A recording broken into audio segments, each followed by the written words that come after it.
तो स्टूडेंट्स अब हम करने जा रहे हैं आपकी एग्जांपल नंबर 3.5। तो देखिए इसमें वो हमें कहता क्या है, वो हमें बच्चों कहता है कि the periodic square wave sketched in figure 3.6 defined over one period as. तो देखो बच्चों वो कहना चाह रहा है कि आपके पास एक पीरियोडिक स्क्वायर वेव है जो आपको नीचे ये फिगर में नजर आ रही है। इसको एक इस तरह से डिफाइन किया गया कि जो टी की मैग्नीट्यूड होती है जब वो t1 से लेस देन होती है तो 1 होती है और 0 हो जाती है जब t1 और t/2 के दरमियान में होती है, और यही नीचे दिखाया गया। अब देखो बच्चों आपने यहाँ से एक स्पेसिफिक टाइम चूज करना है जहां पे इसकी मैग्नीट्यूड 1 रही हो। तो देखो ये प्रीवियस में कहीं पे भी बच्चों देखो स्पेसिफिक टाइम मेंशन नजर नहीं आ रहा, लेकिन यहाँ पे स्पेसिफिक टाइम मेंशन नजर आ, मतलब कि मैं आपको बताता हूँ मेरा कहने का क्या मतलब है, जरा गौर कीजिए। ये -2t दिखाया गया है तो इसकी इनिशियल और फाइनल लिमिट नहीं बताई गई, यानी जहां पे ये 0 से 1 हुआ और जहां पे ये 1 से 0 हुआ, ठीक है, ये नहीं बताया गया। यहां पे भी वही चक्कर है, यानी कि इनिशियल और फाइनल लिमिट नहीं पता, लेकिन ये एक वाहिद इसका सेंट्रल पॉइंट है जहां पे इसकी फाइनल और इनिशियल दोनों लिमिट्स पता है, -t1 और t1। इसका हम हेल्प लेंगे इस क्वेश्चन को सॉल्व करने के लिए। इसमें असल में बच्चों हमने अपनी मतलब के वही फॉरियर सीरीज कोफिशिएंट्स को मालूम करना जो आपको पता है ए के होते हैं, मतलब कि ए की फॉर्म में वैल्यूज होती हैं जो हमने प्रीवियस में भी निकाली हैं। तो इनके लिए आपको एक फार्मूला याद करना पड़ेगा, वो फार्मूला मैं आपको अभी बता देता हूं। ये है a k is equal to 1/t integral time की लिमिट, ठीक है बच्चों, और x ऑफ t e की पावर j के ओमेगा नॉट t dt, ठीक है बच्चों। यानी कि ये आपको याद रखना पड़ेगा। ये देखो बच्चों मैं आपको एक यानी कि जुगाड़ बताता हूँ अपने लैंग्वेज में। आपको ये चीज़ अगर याद है ना, वो प्रीवियस फार्मूला जो हमने एग्जांपल 3.1 के शुरू में स्टडी किया था, a के e की पावर j के ओमेगा नॉट t, बस इतना यहाँ पे इजाफा है कि a के और x t आपस में रिप्लेस हो गए, ठीक है, ये चीज़ याद रखो, a के और x t आपस में रिप्लेस हो गए और दूसरा यहाँ पे 1/t का इजाफा हो गया और साथ में इंटेग्रल आ गया और यहाँ पे बस माइनस आ गया। एक फार्मूला याद करोगे दूसरा ऑटोमेटिकली दिमाग में बैठ जाएगा, कोई कहानी नहीं है इतनी लंबी, ठीक है। तो चलो आओ स्टार्ट करते हैं। तो बच्चों देखो उसने क्या कहा है हमसे कि x ऑफ t जो है वो 1 रहता है एक स्पेसिफिक लम्हे के लिए। तो देखो अगर मैं a ऑफ 0 कैलकुलेट करना चाहूँ ना, a ऑफ 0, तो उसका क्या फार्मूला बनेगा, देखो 1/t। पहले मुझे a ऑफ k आपके लिए फार्मूला लिखना ही पड़ेगा। देखो a ऑफ k मेरे पास formula 1/t integral according to time period, ठीक है। उसके साथ है अपना x ऑफ t e की power -j omega not j k भी है, साथ में k भी है ना, मैं एक मिनट बच्चों वेरीफाई कर लूँ, k है जी, बिल्कुल k है, j ओमेगा नॉट t साथ में। चलो यहाँ पे यार k लिख लेता हूँ, अगली दफ़ा मैं सही कर लूँगा बच्चों, हो जाता है मुझसे बार बार, ठीक है। साथ में dt, ठीक है, ये मैंने मेंशन कर दिया। अब देखो पहले मुझे 0 के लिए करना है, यानी कि 0 की वैल्यू फाइंड आउट करनी है। तो देखो बच्चों a0 फाइंड आउट करने का एक मतलब कि इसका भी एक कह लें कि रीज़न है। a0 सबसे पहले हर दफ़ा फाइंड आउट करनी है आपने ऐसे मेथड्स में, ठीक है। तो देखो बच्चों हमने वो स्पेसिफिक टाइम पीरियड तो चूज़ कर लिया हुआ है, देखें ये -t1 से t1 तक का टाइम पीरियड है, ठीक है, नज़र आ रहा है ना, -t1 से t1 तक का टाइम पीरियड है और उस टाइम पीरियड के अंदर x ऑफ t की वैल्यू 1 है, ये भी हम जान चुके हैं, और a ऑफ 0 पुट करेंगे, यानी कि k जहां जहां k है वहां वहां 0 पुट हो जाएगा। देखो टाइम पीरियड तो वही आ गया 1/t, लेकिन लिमिट्स क्या आ गई, -t1 से t1 तक, ठीक है। और दूसरे नंबर पे बच्चों देखो x ऑफ t भी हमारा 1 है और दूसरे नंबर पे e की पावर 0 हो चुकी हुई है, क्योंकि k की जगह जब 0 पुट होगा तो इसकी पावर 0 हो जाएगी, वो भी 1 हो जाएगा, ठीक है। तो ये इस तरह से आ गया, ये हमारे पास आ गया। तो ये क्या बन जाएगा, देखो 1/t साथ में स्मॉल t, क्योंकि डेरिवेटिव और इंटीग्रल ऐसे ही जैसे वायरस तो एंटीवायरस कट गए और साथ में लिमिट्स आ गई -t1 से t1। तो देखो बच्चों जब ये लिमिट्स पुट की जाएंगी तो आपके पास क्या आ जाएगा, upper limit minus lower limit. तो देखो अपर लिमिट t1 है, माइनस लोअर लिमिट करेंगे तो -t1, देखो माइनस माइनस प्लस हो गया तो ये बन जाएगा t1 + t1 2t1, तो ये आ जाएगा 2t1/t। ये देखे मैंने सारा स्टेप एक में ही कर दिया, ठीक है, तो गुजारा कर लीजिएगा, कोई नहीं मसला। अब देखो बच्चों ये तो हमने निकाला a0 के लिए, लेकिन हम जब प्रोफेशनल वे में आते हैं, मतलब कि मुझे एक प्रोफेशनल इसकी स्टेटमेंट चाहिए जिसके थ्रू मैं हर एक पॉइंट की वैल्यू निकाल सकूं, तो उसके लिए मैं पता क्या करूंगा, a k ही रखूंगा, लेकिन वो स्पेसिफिक टाइम पीरियड के अकॉर्डिंग फिर चलेगी। हाँ जी। तो देखें उसमें बस ये होगा बच्चों, देखो जहाँ पे हमने 1/t और साथ में लिमिट्स नहीं थी रखी, वो लिमिट्स हमें यहाँ पे रखनी पड़ेंगी। टी की जगह हम क्या लिख देंगे, -t1 से t1, क्योंकि यही एक ऐसा स्पेसिफिक टाइम पीरियड है जिसमें अपना x ऑफ t 1 होता है।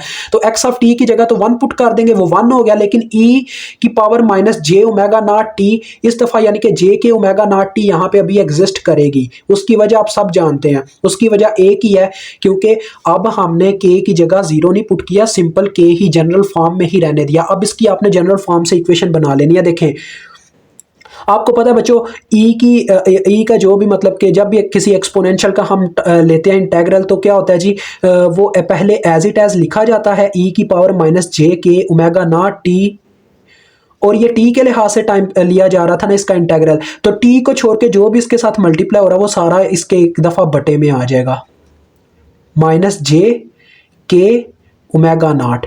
ठीक है, और साथ में 1/t भी आप जानते हैं मल्टीप्लाई हो रहा है, 1/t ऐसे, और साथ में लिमिट्स आ गई। ठीक है, -t1 से t1 तक। ओके हो गया बच्चों। अब आपने ये लिमिट्स पुट करनी है, तो देखें जरा गौर करो बच्चों, ए के इज इक्वल टू, अब मैं लिमिट्स पुट करूंगा और दूसरे नंबर पे ये देखो 1/t ऐसे बाहर है। ठीक है और इसी के साथ साथ मैं क्या और चीज बाहर निकालता हूं, के ओमेगा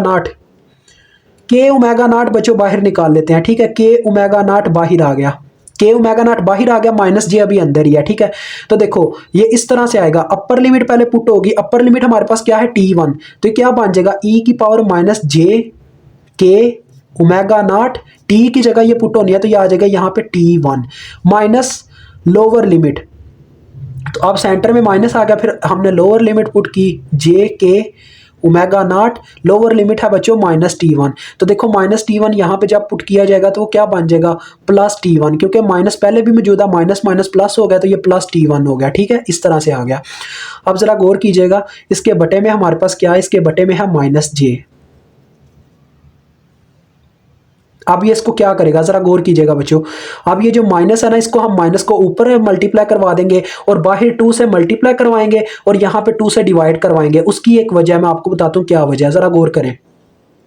मैंने बच्चों ये माइनस ऊपर जब हिट किया तो ये प्लस में हो गया और ये माइनस में हो गया, इसको हम आप शुरू में लिख सकते हैं e की power j omega not t1, और ये जो प्लस में था ये माइनस में चला गया, डेट्स वाई इसको अब हम बाद में लिखेंगे e की power -j omega not t1। ठीक है, और बटे में है हमारे पास, देखें सिर्फ j था, लेकिन जब मैंने बाहर 2 से मल्टीप्लाई करवाया तो अंदर 2 से डिवाइड करवा दिया। अब देखें बच्चों, हम इसको फिर से उसी फॉर्म में लिख सकते हैं। कैसे, देखो ये 2 से कटे, फिर यहाँ पे ये ऊपर वाला माइनस नीचे माइनस ट्रांसफर हो जाए, वही चीज बन जाती है। मैंने यानी कि मैथ का कोई असूल यहाँ पे नहीं तोड़ा, तो ये बिल्कुल ठीक है। अब देखें ये एक साइन फंक्शन का यहाँ पे हमारे पास फॉर्म बन गया, यानी कि साइन टी आपको पता है किसके बराबर होता है बच्चों, e की पावर j माइनस e की पावर -j/2j, ये इसका फार्मूला होता है, ये आप जानते हैं। तो यहाँ पे भी वही फॉर्म बनी हुई है, बस और बात है कि साइन टी नहीं है, इसका कोई और फॉर्म बनता है। देखें ये हमारे पास बनता है, देखो बच्चों 2/k ओमेगा नॉट t,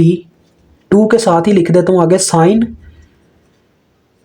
देखो क्या आ जाएगा बच्चों, जे को छोड़ के सब कुछ आपने लिखना जो अंदर मौजूद है। देखें के ओमेगा नॉट t1, ये सारा आ जाएगा के ओमेगा नॉट t1, ये आपके पास फार्मूला बन गया एक का। अब आप सारे कोफिशिएंट्स बच्चों यहीं से फाइंड आउट कर पाओगे। देखो कैसे अब बच्चों आपके जो बुक वाला है ना, उसने कुछ यहाँ पे स्पेसिफिक का हमें टर्म्स दी हैं। जैसा कि आप सब जानते हैं बच्चों कि जो हमारे पास ओमेगा नॉट t1 होता है, ठीक है, ओमेगा नॉट t1 या सिंपल ओमेगा नॉट टी की बात करो, आपके बुक वाले ने बोला हुआ है कि जो सिंपल आपका ओमेगा नॉट टी है ना, वो बराबर है हमारे पास किसके, 2π के। जी बिल्कुल, ये देखें ये उसने लिखा हुआ है, where we have use the fact that omega not T is equal to 2π। ये चीज़ आप वैसे भी याद रख लीजिएगा, और अगर ना भी किसी बच्चे को याद हो तो मैं उन्हें याद करवा देता हूँ। ये देखें ये 2π के कैसे इक्वल आया, मैं आपको बताता हूँ ये स्टेप कैसे आया। एज वी नाउ डैट, जैसा कि हम जानते हैं। अब देखिए ये कैसे आया, जैसा कि बच्चों आप जानते हो ओमेगा बराबर होता है ओमेगा नॉट ही कह लो 2πf के, ठीक है, इतना तो आप जानते हो ना। तो f ये 2πf के बराबर होता है, और f हमारे पास बराबर होता है 1 आवर टाइम पीरियड के। इसने क्या किया, f को यहाँ पे रिप्लेस कर दिया है 1 आवर टाइम पीरियड से, 2π/t आ गया। फिर हमने क्या किया, दोनों तरफ t से मल्टीप्लाई दे दिया, यहाँ पे t मल्टीप्लाई हो गया और वहां से t कट गया, तो ये t ओमेगा नॉट किसके बराबर आ गया, 2π के। ये चीज यहाँ पे कर रहा है वो। अब ये जो बच्चों t1 है ना, ये उस t से थोड़ा मुख्तलिफ है। यानी ये स्पेसिफिक टाइम पीरियड नहीं है, ये जनरल फॉर्म नहीं है टाइम पीरियड की, ये कोई स्पेसिफिक टाइम पीरियड है, कुछ लम्हे के लिए है। तो लिहाजा ये किसके इक्वल होगा, ये तो हमें बताएगा बुक वाला ही, ये यानी आपको क्वेश्चन करने वाला ही बता देगा। ये देखो यहाँ पे लिखा गया कि बच्चों वो कहता है देखें, for this example in particular the coefficients are plotted for a fixed value of t1, यानी कि वैल्यू फिक्स है t1 की, और सेवरल वैल्यूज ऑफ t, यानी कि t की जो वैल्यूज हैं वो सेवरल हैं, यानी कि वो वैसे ही ली गई हैं जनरली। लेकिन वो कहता है t1 की वैल्यू फिक्स की गई है, कितनी की गई है ये देखें बच्चों, यहाँ पे नीचे आके बता रहा है, देखो omega not t1 is equal to π/2, यानी हमारे पास बच्चों ओमेगा नॉट t1 बराबर है, ओमेगा नॉट t1 बराबर है π/2 के, ठीक है। तो बच्चों देखो ये π/2 के बराबर है, उसने ना असल में आपकी स्टेटमेंट में लिखा हुआ है कि ये उसका 4 टाइम्स हाफ होता है ओमेगा नॉट टी का, ये जो t1 होता है ना टाइम पीरियड, ये इसका 4 गुना कम होता है, यानी कि हमने इसको 4 से तकसीम किया हुआ है। तो देखो 2 एक बार, 2 बार 4 और बटे में 2 आ गया। अब आप यहाँ पे ये वैल्यूज पुट कर दो, देखो आपके पास एक इक्वेशन बन जाएगी, 2 साइन, देखो बच्चों 2 साइन इंटू आ गया हमारे पास के ओमेगा नॉट टी की, ओमेगा नॉट t1 की जगह आ गया π/2, यानी कि ये बन गया k π/2 ऐसे, ठीक है। और बटे में देखो, बटे में ओमेगा नॉट t की जगह आ गया 2π, k इंटू 2π। तो देखो बच्चों ये जो 2 है ना, इस वाले 2 के साथ कैंसिल हो गया। अब हम 1 बाय 1 वैल्यूज निकालते जाएंगे, ठीक है। जो स्पेसिफिक वैल्यूज हैं वो बाकी आप खुद कर लीजिएगा। देखें पहले मैं निकालता हूं बच्चों 0 के ऊपर, एक तो बच्चों ये जो जैज के रिंग ट्यून वाले होते हैं ना, तो दिमाग खराब करते हैं, रोज ही इनका फोन आना होता है। देखो अब के की जगह जब मैंने 0 पुट कर दिया, ठीक है, के की जगह जब बच्चों मैं 0 पुट करूंगा ना, तो यहाँ पे भी 0 पुट होगा कि साइन 0/0। तो बच्चों ये तो हमें वैल्यू मिल ही नहीं पाएगी यहाँ से, यानी कि ये इन्फानाइट की तरफ चला जाएगा, ये हमारे किसी काम का नहीं है। लेकिन आपने पहले यहाँ पे एक पॉइंट यहाँ पे देखा था, जब हमने a0 निकाला था, जो कि आया था 2t1/t। यहाँ पे आप अगर वो वैल्यूज पुट करके देखो ना t1 और t की, तो आपको एग्जैक्ट a0 की वैल्यू मिलेगी। देखें अगर मैं देखूं बच्चों यहाँ पे ओमेगा नॉट और टी में ओमेगा नॉट, दोनों में ओमेगा नॉट पाया जाएगा। तो अगर मैं इस ओमेगा नॉट को उठा के इधर ले जाऊं, उसको भी ओमेगा नॉट को उठा के उधर ले जाऊं, दोनों में से कैंसिल हो जाना है। तो यहाँ से मुझे टी की वैल्यू भी मिलती है और t1 की वैल्यू भी मिल जाती है। देखें टी की वैल्यू मिलती है 2π/ओमेगा नॉट और t1 की वैल्यू मिलती है π/2 ओमेगा नॉट। तो देखो इनको जब मैं यहाँ पे पुट कर दूं, वो a0 वाली इक्वेशन में देखें 2 टाइम्स ऑफ t1 था, तो t1 की क्या वैल्यू है हमारे पास π/2 ओमेगा नॉट, यही वैल्यू थी ना इस तरह से। और उसके बाद जो दूसरा था अपने पास क्या, उसके बटे में टी था, बटे में इस तरह से बटे में टी था, तो वो टी की क्या वैल्यू है 2π/ओमेगा नॉट। अब देखो बच्चों असल में ये होगा कि ये बटे का बटा उलट के ऊपर चला जाता होता है, तो ये इस तरह से आ जाएगा। देखो 2 multiply by π/2 omega not multiply with, ये बटे का बटा उलट जाएगा, ऊपर ओमेगा नॉट हो जाएगा और बटे में आ जाएगा 2π, ऐसे बन जाएगा। देखो पाई से गया, ओमेगा नॉट से गया, 2 से गया, तो ये आपके पास वैल्यू आ गई 1/2 a0 पे। अब हम निकालेंगे a1 पे और a-1 पे, दोनों की वैल्यू एक समान होगी, मतलब के बराबर होगी। देखो कैसे, जब बच्चों यहाँ पे 1 या -1 आप पुट करोगे, देखो यहाँ पे जब आप 1 पुट करोगे ना, तो आपके पास वैल्यू आ जाएगी साइन π/2 की, जो कि 1 होती है, ठीक है। और यहाँ पे बटे में भी 1 होगा, तो देखो k की जगह जब 1 पुट करते हैं तो ये 1/π आ जाता है, ठीक है, इतना आप याद रखना। अब देखो बच्चों आप ये पुट करके देख भी लीजिएगा, यहाँ पे जब k की जगह 1 पुट किया, ये साइन π/2 रह गया, तो साइन π/2 यानी कि साइन 90 डिग्री पे 1 होता है, तो ये 1 मिला, ठीक है। और बटे में हमें k की जगह 1 पुट किया, तो वो 1 नहीं हो गया और पाई के साथ मल्टीप्लाई होके 1/π आ गया, ठीक है। अब कुछ बच्चे बोलेंगे -1 पे सर ये कैसे सेम टू सेम हो गया। देखो जब -1 मैंने पुट किया, तो इसने माइनस को उठा के पीछे फेंका, लेकिन नीचे भी -1 पुट हुआ, -π, तो माइनस कट के फिर से वही चीज मिल गई। अब इसी तरह से बच्चों आप 2-3 वैल्यूज उससे निकाल के दिखा दो, a2 पे निकाल के दिखाते हैं। देखिए जब हम a2 की बात करते हैं बच्चों, तो a2, इसकी a2 के ऊपर वैल्यू 0 मिलेगी। पता कैसे, देखो जब k की जगह 2 पुट होगा ना, तो 2 से कैंसिल होगा और साइन पाई बन जाएगा। साइन पाई जो होता है ना बच्चों 0 होता है, तो a2 और a-2 ये दोनों 0 होंगे, ठीक है। उसके बाद आप a3 उसे निकाल के दिखा दो, जैसे आपके बुक वाले ने किया हुआ है, तो ये आपके पास कितना आएगा, देखो a3 3π/2 बनेगा, जो कि -1 होता है, ठीक है। और यहाँ पे भी जब नीचे पुट करूंगा तो ये माइनस में वैल्यू आने वाली है, इतना याद रखना। तो -1 मिला मुझे ऊपर और बटे में क्या मिल गया 3π, तो ये आ गया इस तरह से -1/3 पाई। अब आपको मैं बुक वाले का आंसर दिखाता हूँ और आपको यहाँ से खुदा हाफिज कहता हूँ, यानी इस एग्जांपल से। तो देखें ये इसने बस 2-3 पॉइंट्स किया और नीचे डॉटेड लगा दिए, यानी कि इसी तरह से आप आगे कोफिशिएंट्स निकाल सकते हैं। तो बच्चों खुदा हाफिज, खुश रहें, यूं ही हंसते खेलते रहें और अपनी ज़िंदगी में मस्त रहें।